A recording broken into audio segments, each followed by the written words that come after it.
আজকে আমরা একটি গুরুত্বপূর্ণ বিষয় জানার চেষ্টা করব ইনশাআল্লাহ। বর্তমান চলছে জিলকদার সর্বশেষ প্রান্তে আমরা আসছি, অর্থাৎ জিলহজ মাসে সামনে রাখার চেষ্টা করেছি। গতকাল আমরা দেখেছি অনলাইন সুবাদে সৌদি আরব, বিভিন্ন আরব কান্ট্রিতে জিলহজ মাসের চাঁদ দেখা গিয়েছে। তো স্বাভাবিক আমরা ওই উসুলকে কেন্দ্র করে ধরে নিতে পারি আমাদেরও জিলহজের চাঁদ আজকে দেখা যেতে পারে, বাকিটা আল্লাহ তাআলা ভালো জানেন।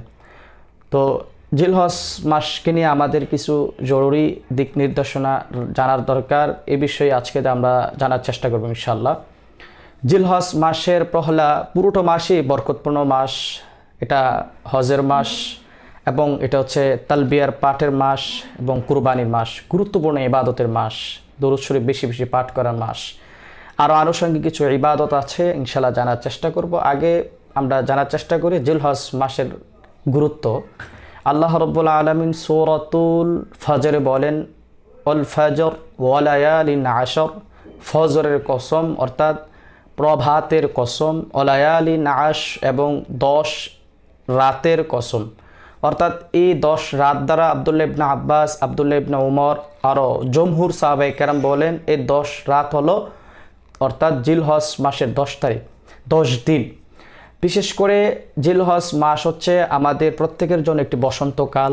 যেভাবে এখন বসন্ত মানুষকে উৎফুল্লিত করছে, তারপরে বসন্ত আমাদেরকে গাছের সবুজ পাতা গজিয়ে আনন্দ উৎসব আমাদেরকে মেতিয়ে তুলেছে, ঠিক আমাদের জন্য ইবাদতের বসন্তকাল হলো এই যে কোরবানি জিলহজ মাসের 10 দিন। এই জিলহজ মাসের 10 দিন আমাদের জন্য কিছু ইবাদত রয়েছে, ইবাদতগুলো আমরা জানার চেষ্টা করব।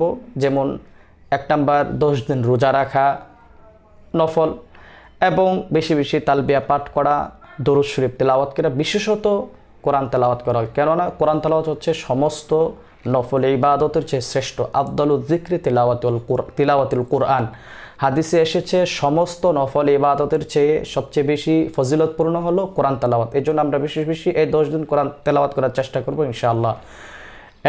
এরপর হচ্ছে বিশেষত আমরা যদি 10 দিন রোজা না রাখতে পারি তাহলে 9 জিলহজ আরাফার দিন, এটা হচ্ছে বিশেষ। আরাফার ময়দানে যারা হাজিরা আছে অবস্থান করবে, এছাড়াও আমরা যারা আছি ওই দিনে যথেষ্ট চেষ্টা করব যে রোজা যেন রাখতে পারি এবং আল্লাহর কাছে দোয়া করবে বেশি বেশি।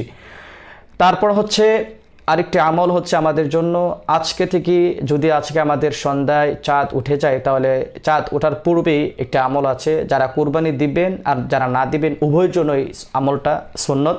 তা হচ্ছে চুল, নখ, তারপর হচ্ছে আমাদের অবাঞ্ছিত যত রোম শরীরে রয়েছে তা কেটে পরিষ্কার পরিচ্ছন্ন করে এই যে আগত 10 দিন জিলহজ মাসের পহেলা তারিখ থেকে 10 জিলহজ পর্যন্ত এর ভিতরে আমরা আর কাটাকুটি না করে, অর্থাৎ কুরবানির দিন জিলহজের 10 তারিখে কুরবানি পশু জবাই করার পরে এগুলো যদি আমরা কর্তন করি তাহলে আমরা একটি কুরবানি করা যে পরিমাণ সওয়াব পাওয়া যায় এই সুন্নতটা পালন করে আমরা সেই পরিমাণ সওয়াব পাবো।